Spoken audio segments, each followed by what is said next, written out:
नमस्कार, आप देख रहे हैं RNI न्यूज और मैं हूं आपके साथ शिवानी शर्मा। उत्तराखंड में लंबे समय से इंतजार किया जा रहा चार धाम रेल प्रोजेक्ट जल्द ही हकीकत बनने वाला है।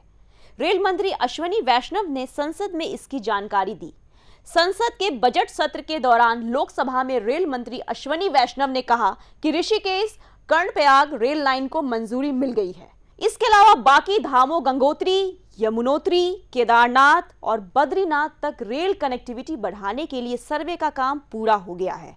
उत्तराखंड के लिए कुल 216 किलोमीटर लंबी 3 नई रेलवे लाइनें मंजूर की गई। इन प्रोजेक्ट्स की अनुमानित लागत लगभग 40,384 करोड़ रुपए है।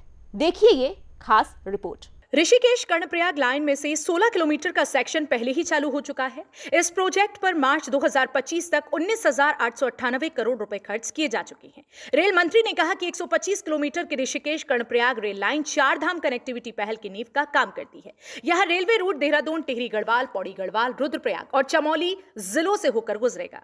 इसका मकसद देवप्रयाग और कर्णप्रयाग जैसे खास धार्मिक और टूरिस्ट जगहों को ऋषिकेश और देश की राजधानी दिल्ली से जोड़ना है। रेल मंत्री ने यह भी बताया कि बढ़ाया जाने वाला ये रूट हिमालय के मेन सेंट्रल थ्रस्ट के पास से गुजरता है, जो भूकंप के लिहाज से बहुत ज्यादा एक्टिव जोन है। इसलिए इन जियोलॉजिकल चुनौतियों से निपटने के लिए कड़ी टेक्निकल सावधानियां बरती जा रही हैं। इस प्रोजेक्ट का अधिकांश मार्ग सुरंगों से होकर गुजरता है।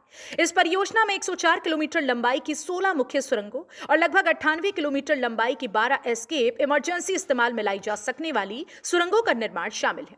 अब तक 99 किलोमीटर लंबाई की मुख्य सुरंगें और 94 किलोमीटर से अधिक लंबाई की 9 एस्केप सुरंगें पूरी हो चुकी हैं। चार धाम रेल प्रोजेक्ट की कुछ खास बातें हैं जो आपको ग्राफिक्स के जरिए बताएंगे। केदारनाथ, बद्रीनाथ, गंगोत्री, यमुनोत्री को रेल से जोड़ना मकसद।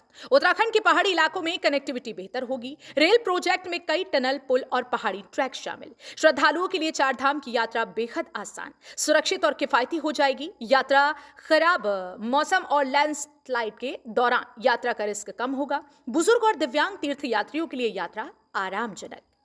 ऋषिकेश कर्णप्रयाग रेल लाइन को मंजूरी मिलने के बाद अब लोगों का सफर और आसान हो जाएगा, टाइम की बचत होगी, साथ ही यात्रा सुरक्षित और किफायती हो जाएगी। RNI न्यूज के डेस्क से शिवानी शर्मा की रिपोर्ट।